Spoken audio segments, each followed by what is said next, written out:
Hoje ouvimos este trecho, digamos, dramático do profeta Jeremias, que vai exatamente, mais uma vez, dizer ao rei e ao povo da sua infidelidade a Deus, do seu esquecimento de Deus, da busca de outros caminhos, de outras leis, de outras orientações.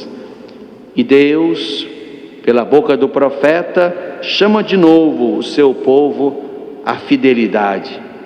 Se não vos dispuserdes a viver segundo a lei que eu vos dei, a escutar as palavras dos meus servos, que eu vos tenho enviado com solicitude e para a vossa orientação, e que vós não tendes escutado, farei desta casa uma ruína, uma segunda Silo, uma cidade amaldiçoada. Aqui está, digamos, o pecado de Israel, a infidelidade, o esquecimento de Deus, a facilidade com que Israel cedia a outras possibilidades, a outras orientações, a outros maus caminhos, como lembra o profeta. E certamente esse pecado é o pecado que acompanha também a nossa história de fé a partir de Jesus, porque somos chamados todos os dias à experiência de uma conversão permanente, gradativa, cada vez mais profunda, que toque o cerne da nossa consciência, das nossas decisões, para que possamos pensar, querer, decidir segundo Deus. Porque aqui está o distintivo da fé. A fé não é um chip que se põe e se tira, alguma coisa que toca uma parte do nosso ser, digamos, o lado espiritual que trazemos conosco. Não se trata apenas de um exercício parcial do ser, não. A fé precisa tocar, precisa chegar a todos os âmbitos de pensamento, de decisão, de vontade, de liberdade, para que assim tenhamos parâmetros do certo e do errado, do que devemos e do que não devemos. Que o dia que perdermos de vista Deus, a sua palavra, as suas orientações, a sua lei, aí vamos de fato nos dar a outros que querem nos oferecer outros caminhos, outras orientações, outras pseudo-verdades.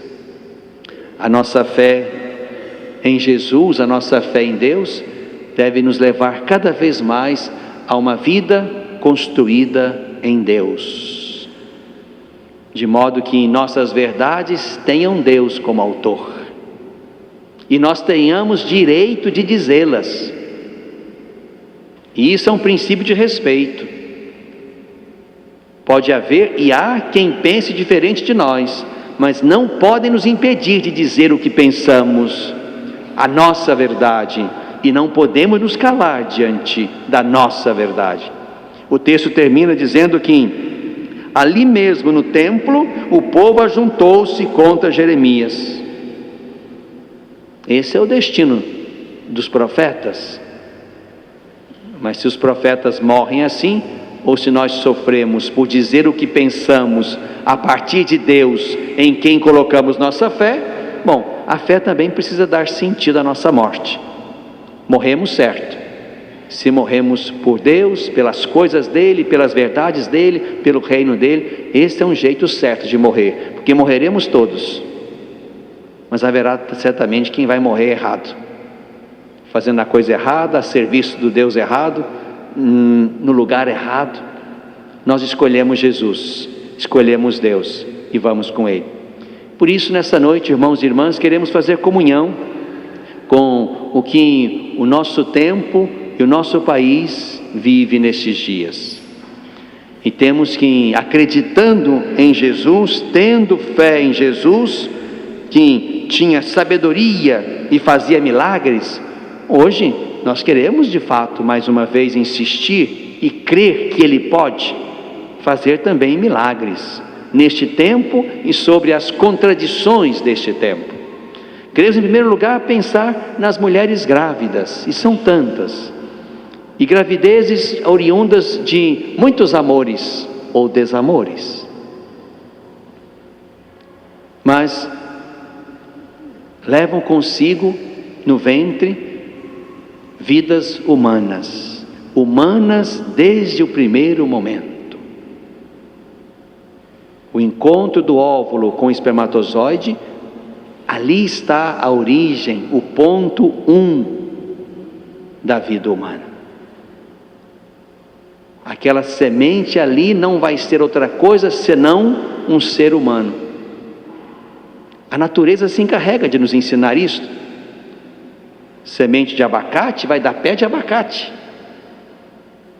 Semente de alface vai dar alface. É um mecanismo automático. Como também, na ótica da vida, é um mecanismo automático, que aquela pequena semente, desenvolvida e crescida nos 9 meses de gestação, é vida humana que haverá de nascer e crescer como humana. Aprendemos tantas coisas da natureza e resistimos a aprender que aquela semente lá não pode gerar outra coisa senão um ser humano. Em qualquer momento que ela for tirada, ali se trata de violar uma vida humana. Então pedimos hoje, nesta noite, pelas mamães grávidas, por aquelas que estão felizes, por aquelas que viveram processos difíceis de engravidamento, por aquelas que de fato ansiaram muito por esse dom, mas também pedimos por aquelas que estão tristes, que não estão felizes, nem com a gravidez, nem pelos motivos dela. Pedimos também pelas mamães, portanto, que sabem que levam dentro de si uma história humana que nasceu sob o sinal, talvez, do pecado, da agressão, das dificuldades, da pobreza, do abuso. Pedimos também por essas, de modo que em Deus que faz milagres, e eu creio, e creio que vocês também, que Deus toque o coração dessas mamães, para que conserve ou devolva a elas a alegria da maternidade. Que cada mamãe, olhando para o seu ventre, para a sua barriga que vai crescendo, entenda que só elas podem exercer esta divina missão de fazer gerar dentro de si um novo ser humano. É claro que haverá sempre, em todo momento, a concorrência do elemento masculino, mas digamos que ali, aquele ventre feminino que Deus quis que fosse ventre de vida, é só ali que Deus pode entrar e fazer com que a vida cresça desde a primeira hora. Mas também queremos rezar nesta noite, irmãos, pelos nascituros, isto é, pelas crianças que estão dentro dos ventres. Sobretudo os nascituros que estão em ventres duvidosos, em ventres que ainda não aprenderam a amar aquele que está dentro, em ventres onde ronda a possibilidade do aborto. E se é verdade, e é, que tudo nos afeta desde a primeira hora, este mal-estar que circula entre nós, os já nascidos, esse mal-estar também toca as crianças que estão no ventre. E Deus não permita que sejam tiradas, e mais do que isso, Deus não permita que esse mal-estar desse tempo possa gerar algum trauma na vida e na história delas. Que nasçam, e nasçam sem os traumas desse momento. Sobretudo as crianças cujas mães, nesse momento, pensam no aborto. Mas temos mais a pedir. Deus é Deus e pode escutar todos os nossos pedidos. Queremos também pedir por aqueles que deverão pensar em, se assim acontecer, decidir sobre essa matéria. 11 cabeças, tão imperfeitas, pecadoras e incompletas como as nossas, que puxam para si um direito divino de decidir sobre quem vive e quem morre, optando por quem já nasceu e está grande e colocando morte sobre aqueles que não podem sequer dizer que querem viver, indefesos, inocentes e em construção. É um debate onde os já nascidos têm preferência sobre os não nascidos, onde os grandes têm preferência sobre os pequenos. Portanto, é um debate que se faz a partir de premissas desequilibradas. Mas são 11 que talvez terão ou se darão a missão de decidir sobre isso. O que eu peço a Deus milagrosamente é que Deus ponha um grande medo no coração deles. Medo de Deus, medo do povo, medo da lei. Deus plante um grande medo no coração deles, uma grande ansiedade no coração deles, uma grande confusão no coração deles. Que Deus os torne incapazes de julgar, o que já vai ser um milagre. Talvez assim remetam a matéria a quem de fato deveria cuidar dela. E aqui rezamos também pelos nossos caríssimos, e caríssimos no preço, não tanto na competência, os nossos caríssimos deputados federais e senadores. Haveria princípios legais para que pudessem puxar para si a discussão da matéria. Devem ter seus motivos para estarem calados, não é verdade? Devem ter seus motivos para estarem calados. E sou capaz de pensar que não são motivos que podemos dizer elogiosos. Assistimos gradativamente a uma crise institucional. E nós comemos, bebemos, dormimos, e as instituições vão entrando em derrocada, em falência, em vulnerabilidade. E isso julgamos que não nos toca. E este é um dos nossos pecados, irmãos. A nossa indiferença com as instituições, a nossa indiferença com a política, com os políticos. É verdade que não somos nós quem escolhemos os ministros do Supremo Tribunal Federal. Interessante que aqueles escolhidos por uma cabeça só estão tomando o lugar daqueles que 130 milhões de brasileiros escolheram, os deputados e senadores que deveriam votar sobre essa matéria. A conta está errada desde aqui, sobre quem decide. Mas é preciso que a gente reacenda a nossa preocupação sobre esta matéria. Eu digo sempre e repito que nenhum dos que estão lá entraram pela porta dos fundos, aqueles que nos representam. Ninguém entrou pela porta do fundo.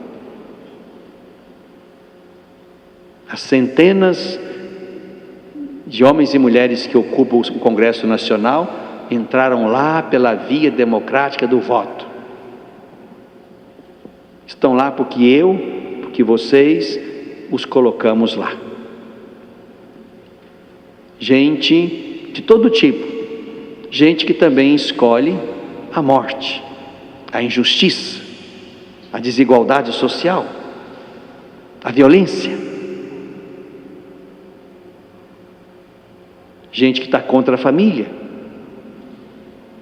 gente que está contra Deus. Aqui é preciso, irmãos, por mais difícil que seja a tarefa de exercitar-nos no voto, é preciso, sobretudo agora nesse tempo, em que vamos preencher de novo, com os velhos ou com os novos, o Congresso, agora é tempo de pensar seriamente nessa matéria. E mais do que votar, irmãos e irmãs, é preciso incomodar. Tem gente lá que está ganhando muito bem para nos representar, estão fazendo aquilo que interessa às suas classes e às suas mentes próprias. Imagino que se houvesse um grande plebiscito na nossa pátria, eu não posso imaginar que a maioria cristã seria capaz de votar contra o aborto.